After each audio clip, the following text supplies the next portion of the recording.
So this last question on problem 2.4, number 4, B4, is probably one of the more challenging questions in this investigation, because what we're asking now is there a place or a probability of rain for which the predicted attendance is the same for both attractions? So the idea is, if we look back at the table, is there a place in here, even though they didn't list all of the possible attendances, where these two will be equal based on the probability of rain? And so if you look here, you can see that there has to be some place where it's about the same, because this is 550 and that's 420, and this is 400 and that's 460. So somewhere in between 60 and 80, there's a place where the attendance is about the same in these two places.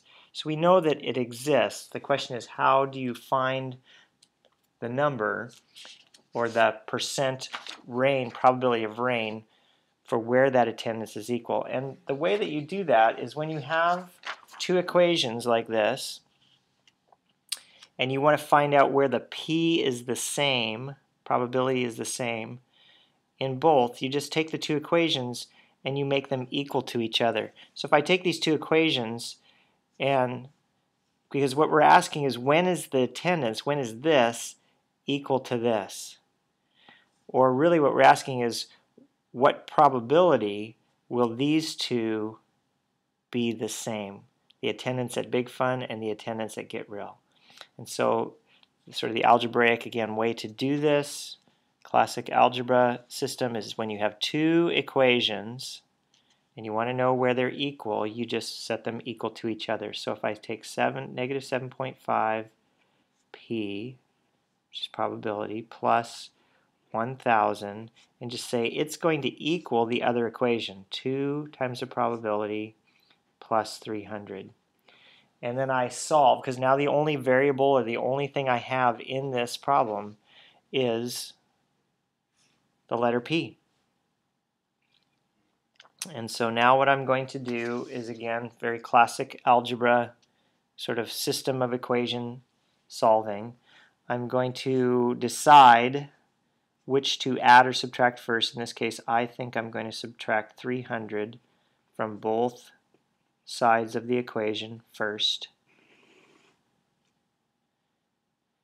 And that will give me negative 7.5 times the probability plus 700, because 1,000 minus 300 is 700.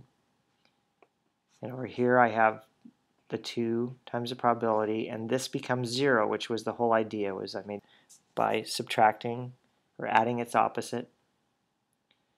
And so now I've got a little less complicated equation. I only have a letter and a number here, and then this combination here. So the next step I'm going to do is I want to combine this with this. And the way I do that is I'm going to add 7.5 times the probability to both sides of the equation.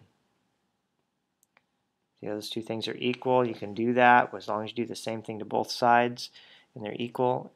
And so now, getting closer, I've got 0 here, that goes away, which is the whole point, and this now becomes 700 equals 9.5 times the probability. So I'm almost there. So now I have this times that equals that. So to find what the probability would be, I need to do one more step and divide both sides by 9.5. Because when I do that, this becomes P, probability. 9.5 divided by 9.5 is 1. 1 times P is P.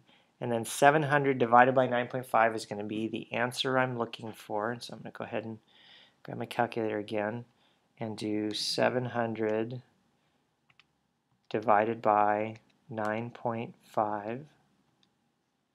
And I think we will get our answer, 73.68. We'll go ahead and round that off to approximately 74%.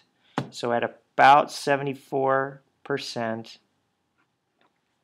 chance of rain, the two amusement parks are going to have approximately the same attendance.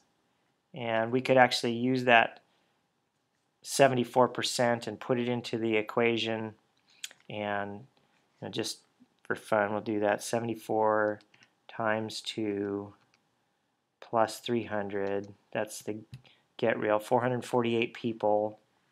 And if I use the other equation, it's negative 7.5 times 74% plus 1,000 and 445. So they're not perfect because I had to round off, but it looks like it's right around that 446, 447 people, which again, if we go back to the original problem, in the original table, we said it was somewhere between 60 and 70. It looks like the numbers that we're talking about are between 420 and 460, somewhere in that range, in terms of the number of people that would show up where you have the two that are approximately equal to each other.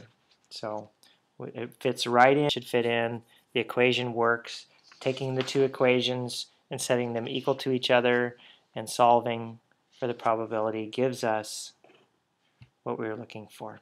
Very complicated, challenging algebra, but very doable problem.